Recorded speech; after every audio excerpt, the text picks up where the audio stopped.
Karagatan natin ang ninanakawan. Kaya bang gumising bago tayo maubusan?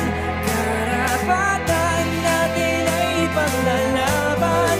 Sumabay sa paglayag habang sinisigaw at naninindig ang atin ito.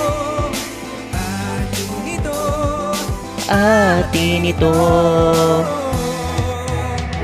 Karagatan na natin ang ninanakawan ng mga dayuhan. Tayo ay tinatapakan, tayo hinaharangan, pero ba't mo hahayaan na ang iyong karapatan ay kanila natatapakan? Dahil ba sa umiiwas sa gulo, pinipilit mo na wag dumanak ang dugo? Inaasahan ko na masagot lahat ng katanungan ko kung sino ba ang salarin at nagsilbing pamanggulo upang mag-away-away, dating magkakaramay, dating na matatag ang pundasyon biglang inanay, luhat pawis dugo at pati buhay ang inalay. Dahil sa garapo na inalog may nakaratay na ngayon sa kahon, tayo ay tumalon, ipaglaban ng karagatan, tayo taong tabon, ipakita ang ating lakas parang bulkang mayon. Ngayon natin papakitaan yung mga naghahamon.